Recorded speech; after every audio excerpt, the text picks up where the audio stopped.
Enfin, on terminera donc avec le traitement des bulletins de salaire. Donc ça intéresse bon nombre d'entre vous. Effectivement, en métropole, c'est déjà quelque chose qui est largement plébiscité.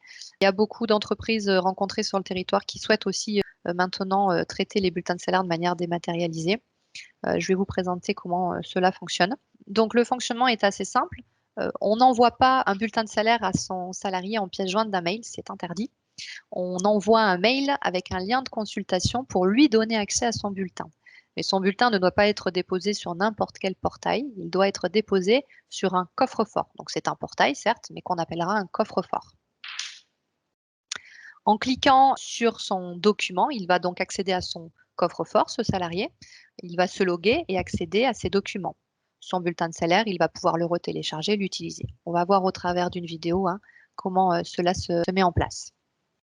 Lorsque l'on vous accompagne dans la mise en place du bulletin de salaire dans l'entreprise, bien évidemment, on fait un gros travail en amont de paramétrage, encore une fois, qui consiste là surtout à récupérer le listing complet de vos salariés. Donc, le nombre de salariés, le nom, un dénominateur. Donc, est-ce qu'il y a un matricule dans l'entreprise, un matricule RH? Ou est-ce qu'il y a, on se sert sinon du numéro CAFAT. Ma foi, c'est un numéro qui reste unique et propre à chacun. Et l'adresse mail, s'il a choisi de passer par la dématérialisation ou non. En tout cas, on le spécifie dans notre petit fichier. Ce fichier nous sert, nous, à importer l'ensemble de ces données dans le portail EDDoc, qui sera après le portail des RH que vous allez utiliser au quotidien. Là, on va voir comment est-ce que l'on fait au quotidien quand on a de nouveaux collaborateurs et quand on doit intégrer de nouvelles personnes. On a souhaité la solution EDDoc, vous l'avez vu, elle n'a pas beaucoup de boutons, elle reste très simple et très ludique à la portée de tous pour que chaque personne, chaque service RH puisse être autonome et rajouter un salarié lorsque c'est nécessaire, sans forcément avoir besoin de faire appel à nous, bien que nous sommes là pour vous assister pendant toute la durée de votre contrat, bien sûr. Donc là, c'est ce qu'on va voir au travers de cette vidéo. Donc là, on voit dans ce début de vidéo, donc on a rajouté un nouveau salarié. Donc là, il y en avait un seul. Donc le mode de distribution est électronique. Cette personne est d'accord pour recevoir son bulletin de manière dématérialisée. On a renseigné donc son nom, son prénom, sa date de naissance, son email et donc l'identifiant RH. Donc là, il y avait un identifiant RH. Ça aurait pu être, comme je vous dis, un numéro CAFAT ou un matricule. Peu importe, on trouve toujours un dénominateur comme ça unique. Qu'est-ce qui se passe du côté du salarié? Donc, le salarié, lui, a reçu un email. Il vient d'intégrer l'entreprise. Il a reçu un email lui demandant de créer son compte pour ouvrir son coffre-fort. Donc, c'est un petit mail, vous avez vu, personnalisé. Il a juste un petit bouton sur lequel il va cliquer pour ouvrir son coffre-fort, son portail. Il va simplement devoir modifier son mot de passe puisque là, lui a été dressé un code à plusieurs chiffres et lettres comme mot de passe initial, on va dire. Côté RH maintenant, qu'est-ce qu'il se passe?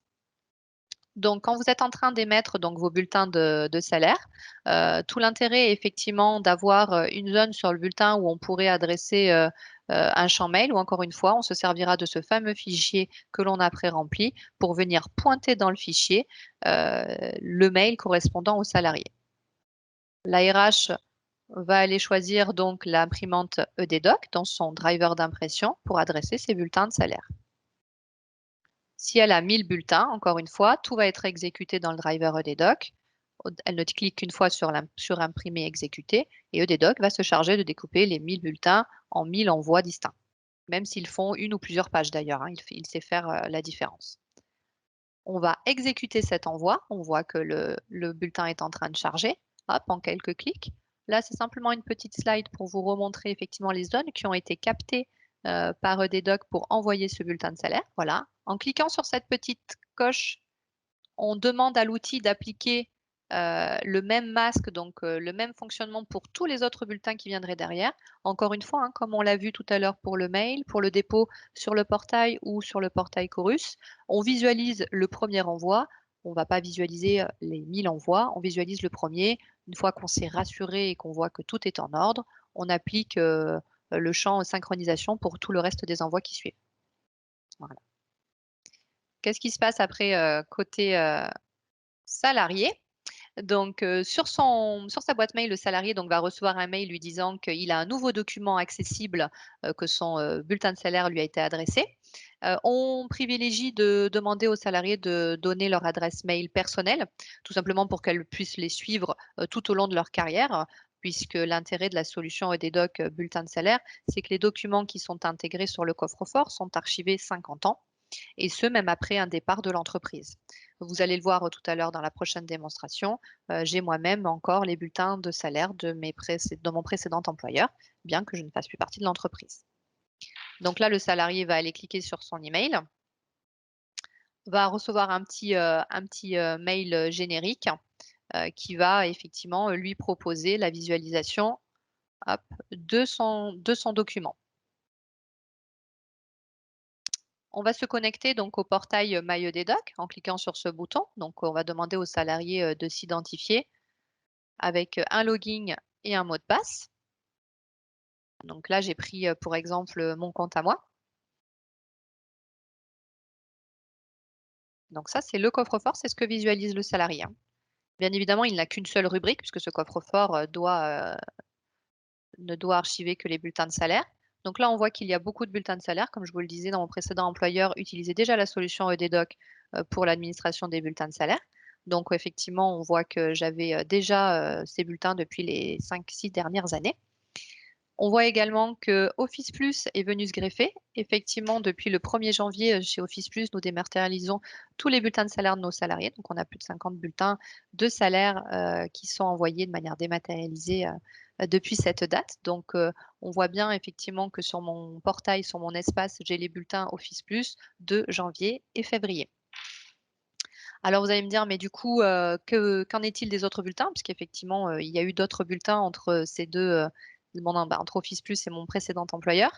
Je n'ai pas la possibilité de charger directement des documents, des bulletins au travers du coffre-fort MyEDDoc. Par contre, je vais le faire au travers d'une plateforme qui s'appelle la plateforme Cube, qu'on va voir juste après.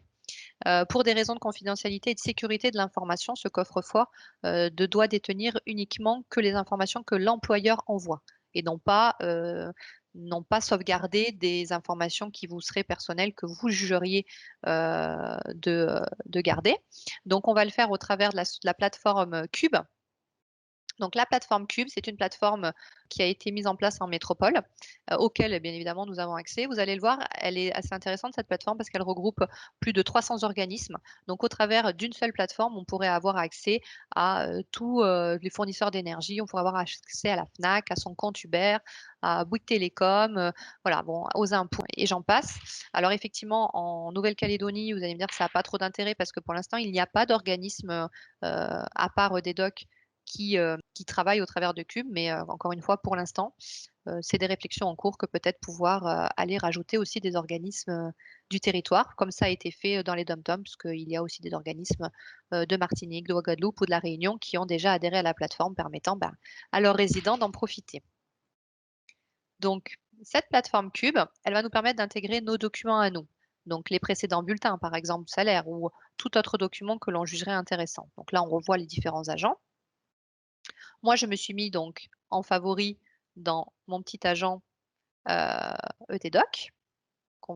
Donc le lien, la synchronisation est faite constamment. Dès qu'un document est déposé sur mon portail, mon coffre-fort EDDoc, je peux le visualiser dans cette plateforme Cube. Donc on retrouve bien tous les bulletins de salaire que l'on a vus précédemment, hein. On voit également qu'il y a plus de documents, septembre, octobre, novembre, décembre. J'ai rajouté moi-même 4 bulletins de salaire, parce que j'ai numérisé mes bulletins donc, de septembre, octobre, novembre et décembre, et je les ai intégrés sur la plateforme Cube pour m'assurer d'avoir une continuité de tous mes bulletins de salaire dématérialisés. Donc ça, c'est vraiment très, très pratique. On va voir qu'en plus, c'est extrêmement simple que d'aller rajouter des documents perso. Avec le petit onglet chargé, je télécharge, j'ai rajouté mon passeport. On va le voir s'afficher en quelques secondes sur la plateforme. Voilà. Et j'ai maintenant, en plus de tous mes documents, mon passeport. Donc ça, cette plateforme, j'y ai accès de n'importe où. C'est un login et un mot de passe. La synchronisation se fait également, donc, comme je vous ai dit, avec le portail. Donc ça, c'est une vraie chance que de pouvoir dire aussi à son salarié que, en plus de la dématérialisation de ses bulletins de salaire, il va pouvoir aussi avoir accès à une plateforme lui donnant un peu plus d'1 giga de données libres pour pouvoir y stocker ce qu'il souhaite. Les entreprises ont aussi la possibilité, lors du premier envoi ou après coup, de pouvoir intégrer massivement des documents, des bulletins pour leurs salariés. Une entreprise pourrait faire le choix de dématérialiser ses bulletins à partir du 1er janvier, mais de vouloir intégrer pour ses collaborateurs, les bulletins depuis les 2 dernières années. Ça, c'est possible. On peut intégrer, en masse, les bulletins, d'un salarié, ou de toute l'entreprise, si on souhaitait tout dématérialiser, tout retrouver, directement sur le portail. Mais encore une fois, ça, c'est du cas par cas.